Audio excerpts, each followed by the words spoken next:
सुंदर सदन में प्रभु राम को जनक जी ने विश्राम दिया।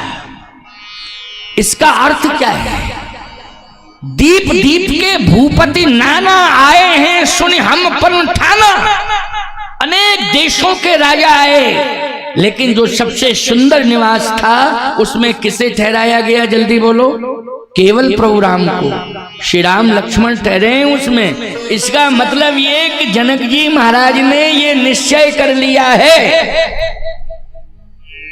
कि हमारे दामाद कौन है। अभी धनुष नहीं टूटा है, लेकिन पहले ही निश्चय कर लिया है कि हमारे दामाद कौन है। बोले हमारे दामाद तो राम जी हैं। जनक जात जनक जात अगलो कहीं कैसे, ओ सजन सगे प्रिय लागहीं जैसे। दामाद को घर में यदि उत्सव है तो दामाद को सबसे बढ़िया व्यवस्था दी जाती है।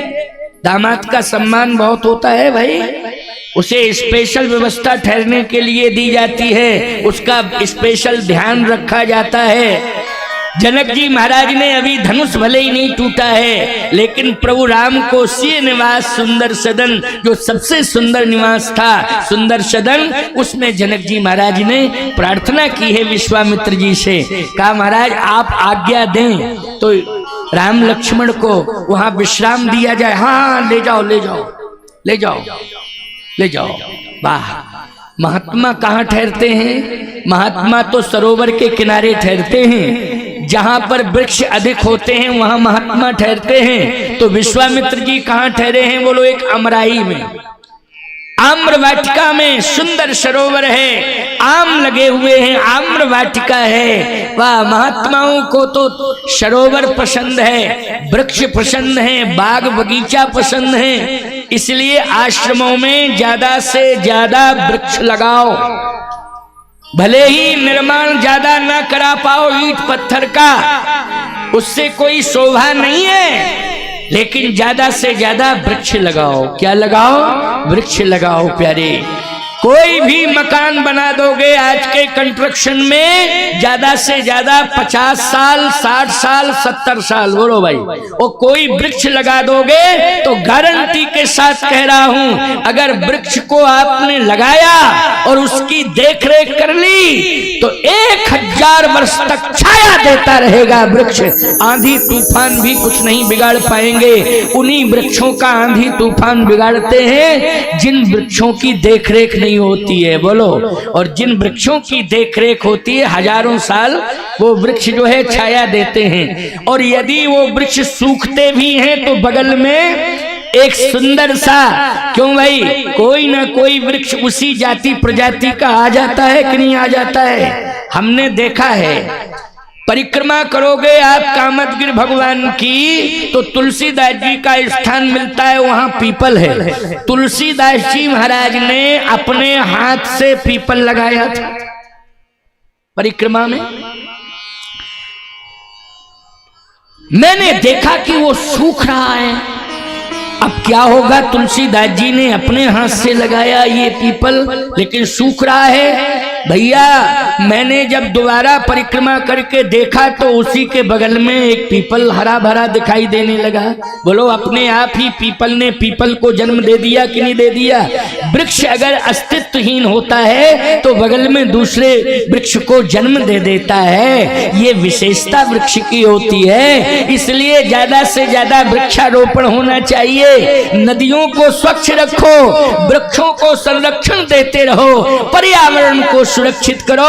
पर्यावरण हमारा सुरक्षित होगा तो याद रखना हमारा ये राष्ट्र भी सुरक्षित होगा, राष्ट्र भी स्वस्थ होगा। इसलिए वृक्षों के कारण ही हम आरोग्यता प्राप्त कर सकते हैं। इसलिए ज्यादा से ज्यादा वृक्ष लगाओ। सुंदर बगीचे हैं मिथिला में, हरितमा है मिथिला में। श्री किशोरी जी इसलिए आई हैं क्योंकि जहां पर प्रकृति की रक्षा होती है परमात्मा वहां स्वयं प्रकट प्रकट होता है। इसलिए जानकी मैया आज सुंदर सदन में है और जानकी मैया विराजो विराजो बैठा लो महात्माओं को महापुरुषों और लाओ कुर्सियां बैठा लो। अब यही एक समस्या हो जाती है, क्यों हो जाती है कि नहीं हो जाती है ना?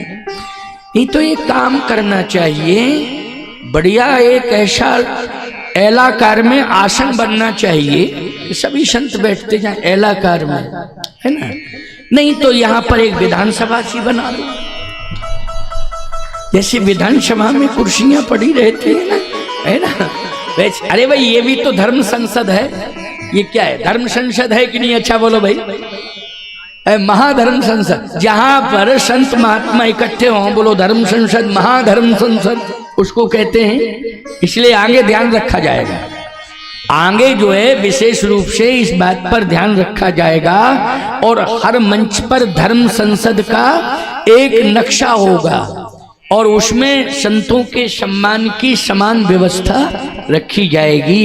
ये आगे जो है, और नहीं तो आगे क्या कल ही करवा दे, कहो चिंता क्यों करते हो, मौका मिल जाएगा, उसमें कौन दिक्कत की बात। आज लेकिन निर्वाहन हो जाए, आज जो है संतों का सम्मान पूरी तरह से हो और संत भगवान भी सहज व्यवस्था को स्वीकार करें। आइए सुनिए जरा मेरी बात को।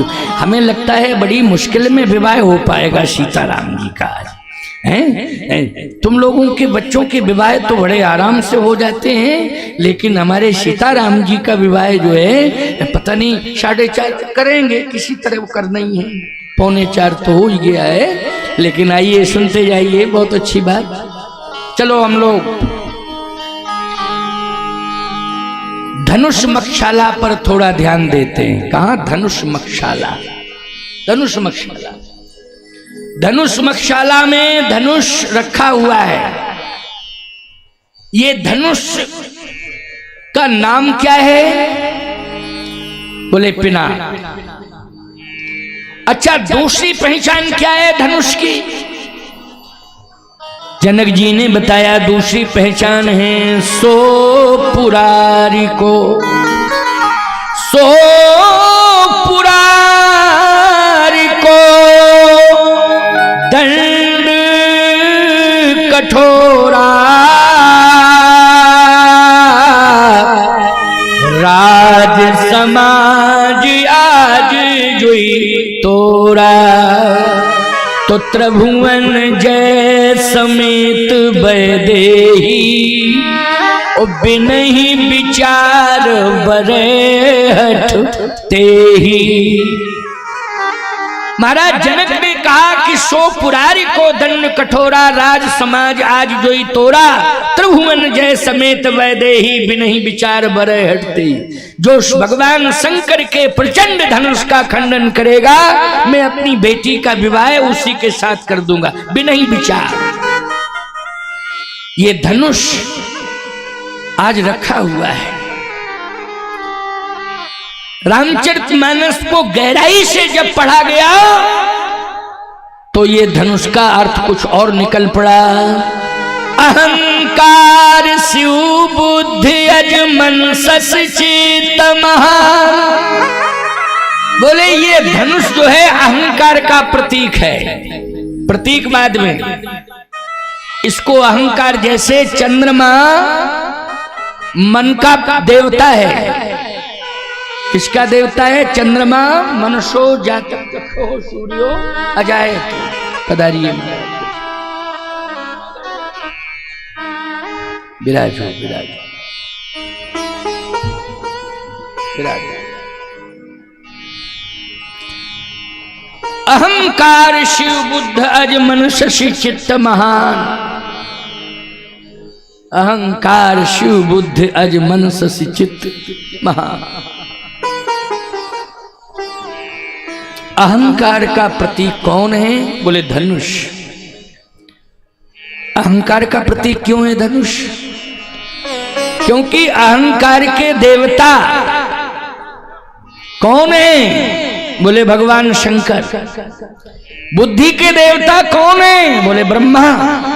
और मन के देवता कौन है? चंद्रमा। तो ये भगवान शिव का धनुष है। और ये शिव का धनुष याद रखना, जड़ के रूप में दधीच की हड्डियों से बना हुआ ये धनुष पिनाक आज चुनौती बन गया है। महाराज श्री जनक ने कहा कि जो धनुष तोड़ेगा उसी के साथ में अपनी बेटी का विवाह कर दूंगा, जो धनुष तोड़े। अब धनुष तोड़ने के लिए अनेक देशों के राजा है। कहां के आए? बोले दीप दीप के भूपति नाना आए हैं, सुनी हम पनठाना। अनेक देशों के राजा है, राजाओं के बैठने की व्यवस्था है। वहां आए राजा तो बैठ गए सब। जनक जी ने कहा बैठिए बैठिए बैठिए, सबसे हाथ जोड़ के कहा बैठिए बैठिए बैठिए। अब जनक जी महाराज कह रहे बैठिए बैठिए बैठिए, लेकिन इस पर भी तो विचार होना चाहिए। एक राजा 90 साल का बूढ़ा आ गया, जनक जी ने कहा बैठिए। अब सीता जी की आयु बहुत छोटी है और विवाह में ईमानदारी के साथ बताओ, उम्र पर विशेष विचार किया जाता है कि नहीं किया जाता है? हैं? भले ही कोई कलेक्टर हो बन गया हो, लेकिन अगर उसकी उम्र ज्यादा हो जाती है तो कोई भी समझदार व्यक्ति अपनी बेटी की शादी करना पसंद नहीं करता है। वो लोग करता है क्या? कोई भी योग्य व्यक्ति राष्ट्रपति बन सकता है, लेकिन उम्र निकलने के बाद किसी नारी का पति नहीं बन सकता है, उम्र निकलने के बाद। और यदि ऐसा होता है तो याद रखना, समाज उसे सराहता नहीं है। समाज में अपयश होने लगता है कि नहीं? बोलो भाई, ये गलत है, इस तरह नहीं होना चाहिए। बैर प्रीति विवाह है, ये समझिशु कीजिए। विवाह बराबरी वाले के साथ किया जाता है, ज्यादा से ज्यादा साल 2 साल का अंतर होता है। अरे भाई, आपकी बेटी 20 वर्ष की है तो ज्यादा से ज्यादा 22-24 साल का दामाद खोज लोगे। क्यों भाई, इतना ही तो अंतर। अगर आपकी बेटी 24 साल की है तो 26-27 साल 28 साल का दामाद खोजोगे, लेकिन आपकी बेटी 18 साल की है, वो 58 साल का दामाद खोजो तो ईमानदारी के साथ बताओ, गालियां सुनने को मिलेंगी कि नहीं मिलेंगी? हैं? लोग रसगुल्ला भी खाएंगे, कहेंगे नालायक है, देखो ऐसा कर बैठा, देखो क्या उम्र भी नहीं मिलाई उसने, कम से कम उम्र तो देखना चाहिए था। धिक्कारने लगते हैं लोग। इसलिए वैर प्रीति विवाह है, ये समझिशु कीजिए। और एक बात का ध्यान रखो, कभी भी ये मन में मत लाना भाग्य है, प्रारब्ध है, संस्कार है। ब्रह्मा की चुनौती को स्वीकार करना चाहिए, लेकिन इसमें शरीकत करने की आवश्यकता नहीं है।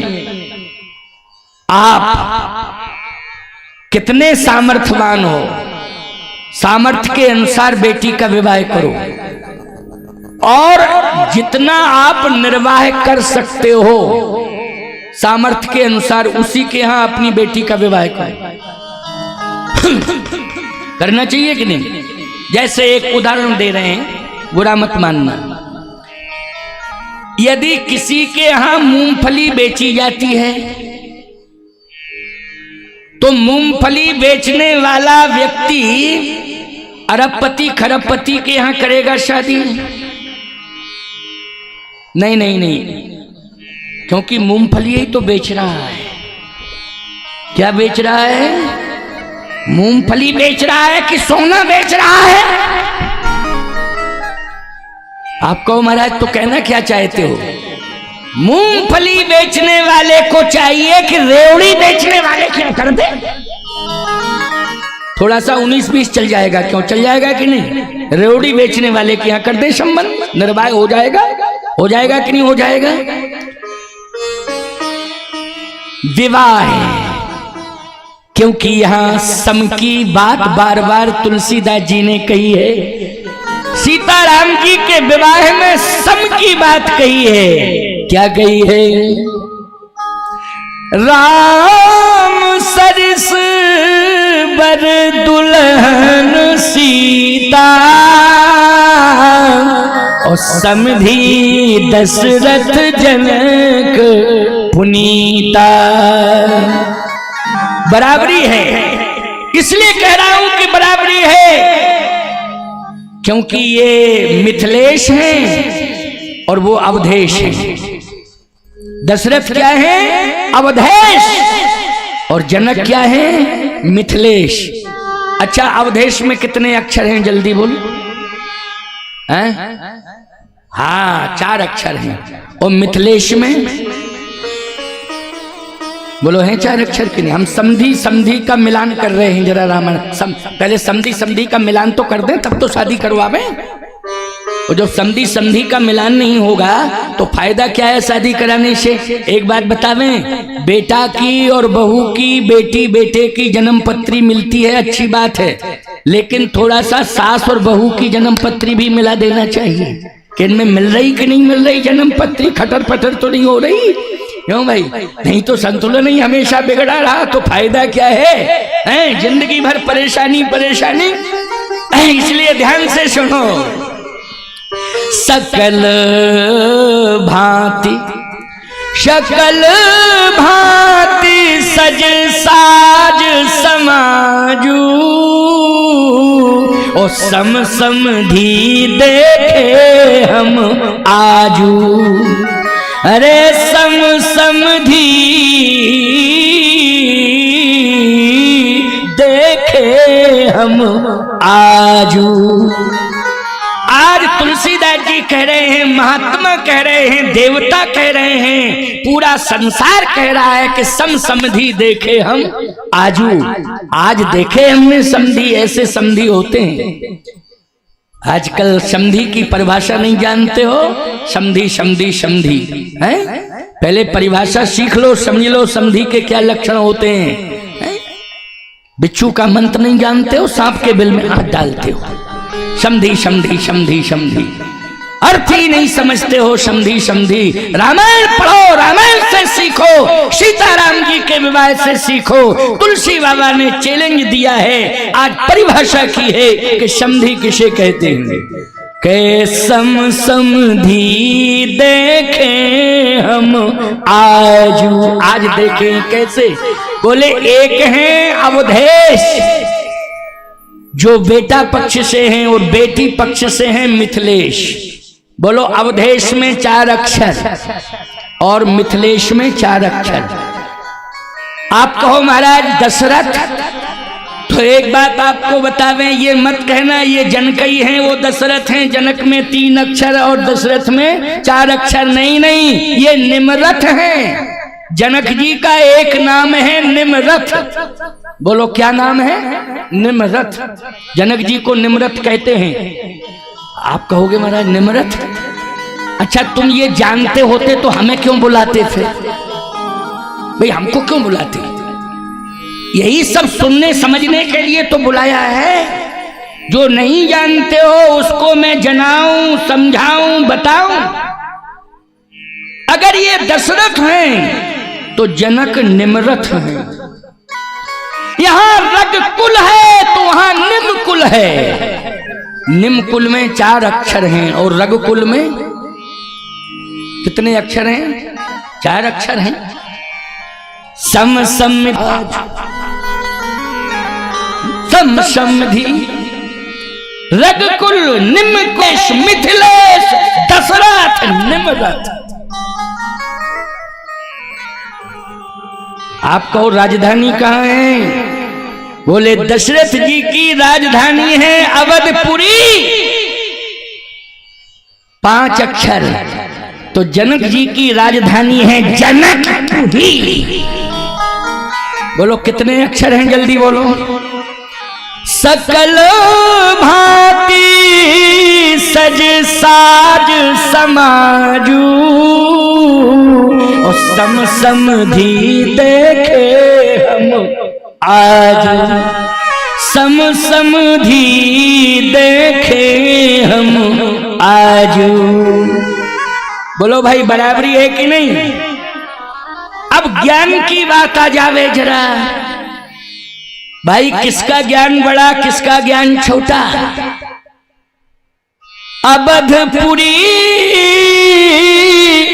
रघुकुल मणि राऊ, वेद विदित तही दशरथ नाऊ। वेदो दशरथो नृपः, दशरथ जी महाराज वेद हैं। आप कहो तो जनक जी। जासु ज्ञान रवि, वेद को भी ज्ञान का सूर्य कहा जाता है और जनक जी को भी ज्ञान का सूर्य कहा जाता है। जासु ज्ञान रवि भवन सिनाशा, ओ बचन किरण मुनि कमल विकासा। सम समधी देखे हम आजू, आज देखे समधी, ऐसे समधी। बराबरी करना है तो ज्ञान में करो, चरित्र में करो, अच्छा बनने में करो बराबरी कि ये अच्छा है हम इससे अच्छा बन के दिखाएंगे, हैं? ये पढ़ा लिखा है हम इससे ज्यादा पढ़ के बताएंगे। ये नहीं कि अच्छा ये बढ़ रहा है हम इसे बर्बाद करके बता, पूरा बर्बाद ही कर देंगे इसको। अरे बुद्धि के क्या कह दे वे बोलो हैं? याद रखना, बर्बादी मत करो। ये बुद्धि तुम्हें धिक्कारेगी, ये बार बार कोसेगी कि हम किस मानव की खोपड़ी में आ गए हैं। इसने तो जगह जगह मेरा अपमान ही करा दिया। बोलो भाई, अपमान जगह जगह करा दिया है। बुद्धि कोसेगी, याद रखो। इसलिए मैं कहना चाहता हूं किसी को मिटाने में अपनी बुद्धि मत लगाओ, मिटाने में बुद्धि मत लगाओ। किसी को अगर तुम कुछ दे नहीं सकते हो तो छीनो मत किसी का, तुम्हें अधिकार नहीं है। आज जनक और दशरथ गजब की प्रतिभा है, ऐसा सुंदर व्यक्तित्व। आज सम समधी देखे हम आजू,